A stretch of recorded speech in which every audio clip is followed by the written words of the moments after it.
সরকারি চাকুরিজীবীদের জন্য কি তবে সুদিন ফিরছে? ২০২৬ থেকে ২৭ অর্থবছরের বাজেটেই আসছে নতুন পে স্কেল। সর্বনিম্ন বেতন ২০,০০০ আর সর্বোচ্চ ১,৬০,০০০। কিন্তু প্রশ্ন হলো, পকেটের এই টান টান অবস্থার পর বিয়ের বাজারে পাথরের দাম কি আরও বাড়ছে? ৩৫,০০০ কোটি টাকার এই নতুন মাস্টার প্ল্যান আপনার জীবন কিভাবে বদলে দেবে?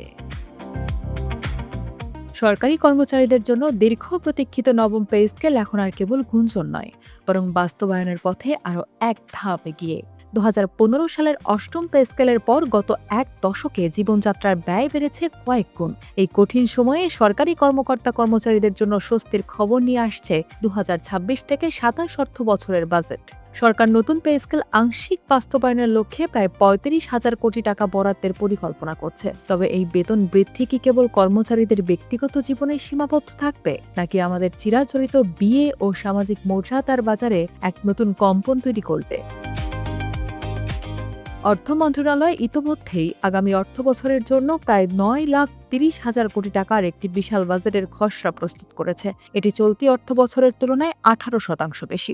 নতুন বেতন কাঠামো বাস্তবায়নের সরকার দুটি বিকল্প পদ্ধতি নিয়ে কাজ করছে। প্রথম বিকল্পটি হল একটি ৩ বছরের দীর্ঘমেয়াদী পরিকল্পনা। এই পরিকল্পনা অনুযায়ী আগামী অর্থবছরে প্রস্তাবিত মূল বেতনের ৫০% বৃদ্ধি করা হবে। বাকি অংশ পরবর্তী বছরে এবং বাড়ি ভাড়া ও অন্যান্য আনুষঙ্গিক ভাতা তৃতীয় বছরে ২ ধাপে প্রদান করা হবে। দ্বিতীয় বিকল্পটি হল আগামী ২ অর্থবছরের মধ্যেই সম্পূর্ণ পে স্কেল কার্যকর করা। প্রধানমন্ত্রী তারেক রহমানের সঙ্গে চূড়ান্ত বৈঠকের পরই নির্ধারিত হবে কোন পথে হাঁটবে সরকার।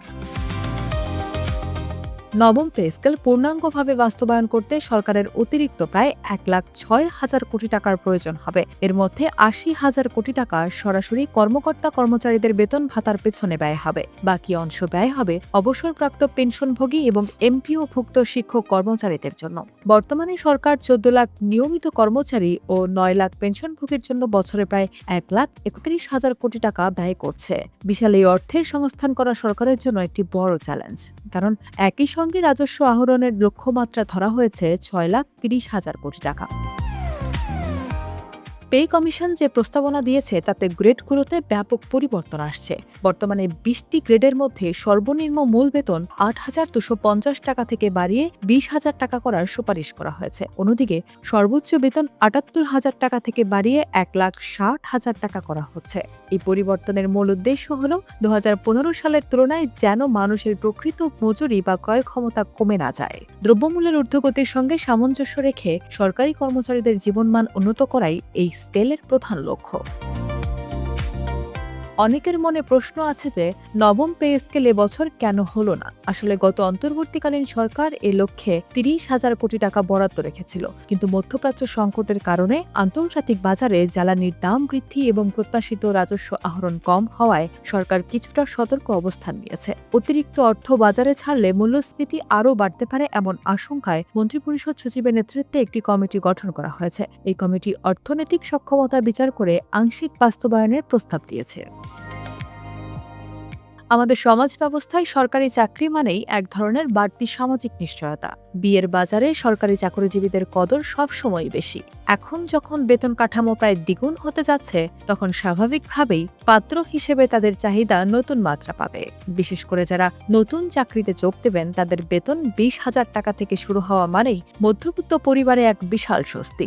অনেক ক্ষেত্রে বিয়ের আলোচনায় পাত্রের পদমর্যাদার পাশাপাশি এখন থেকে নতুন পে স্কেলের অঙ্ক বড় প্রভাবক হিসেবে কাজ করবে।